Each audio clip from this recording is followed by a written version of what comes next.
ఇండస్ట్రీలో నందమూరి బాలకృష్ణకు బోయపాటి సీను కాంబినేషన్కి అయితే మంచి పేరైతే ఉన్నది. ఇక వీళ్ళిద్దరు కలిసి గతంలో చేసిన సినిమాలు ఎట్లాంటి హిట్ చూసినాయో మనందరం తెలిసిందే. తాజాగా ఈ సక్సెస్ఫుల్ కాంబినేషన్ అయితే మరోసారి కలిసి చేసిన సినిమా అఖండ 2 తాండవం. విజయవంతమైన అఖండాకైతే సీక్వెల్గా రూపొందించిన ఈ చిత్రం మీద ప్రేక్షకుల్లో మంచి అంచనాలు ఉన్నాయి.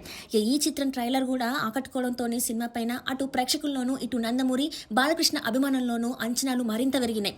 ఇక ఈ నెల 11 తారీఖున ప్రీమియర్స్తో విడుదలైన ఈ చిత్రం ప్రేక్షకుల్ని ఆకట్టుకున్నదా, బాలకృష్ణ బోయపాటి సీనుల కాంబినేషన్ మరొకసారి బ్లాక్ బస్టర్ కానుందా లేదనేది తెలుసుకుందాం. శివుణ్ణి ఆరాధిస్తూ ఆయన నామస్మరణతోనే ఉంటున్న అఘోర అఖండాకు గురువైన మురళీమోహన్ రాబోయే ఆపద నుంచి భారతదేశాన్ని, హిందూ ధర్మాన్ని రక్షించాలంటే మరిన్ని శక్తుల్ని ఆ శివుడి నుంచి పొందడం కోసం అఖండాను కఠోరమైన సాధన చేయమని కోరుతాడు.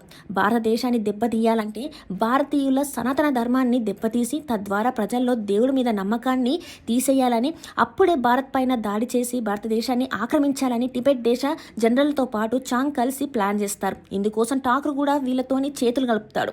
ఇందుకోసం వీళ్ళు ఎంచుకున్న మార్గం ఏంటి? సనాతన ధర్మాన్ని, ప్రజలను అఖండ ఎలా రక్షిస్తాడు? మురళీమోహన్ కూతురుగా నటించిన హర్షాలి మల్హోత్రా పాత్ర ఏంటి? సంయుక్త మీనన్కి కథకు సంబంధం ఏమిటి? విశాచి అఖండాల మధ్య జరిగిన యుద్ధం ఏమిటి? చివరికి ఏం జరిగింది? అఖండ రూపంలో శివయ్య దేశాన్ని, ప్రజలను ఎలా రక్షిస్తాడు అనేది మిగతా కథ. అఖండ 2 తాండవం అన్ని కమర్షియల్ హంగులతో రూపొందించిన పైసా వసూల్ సినిమా.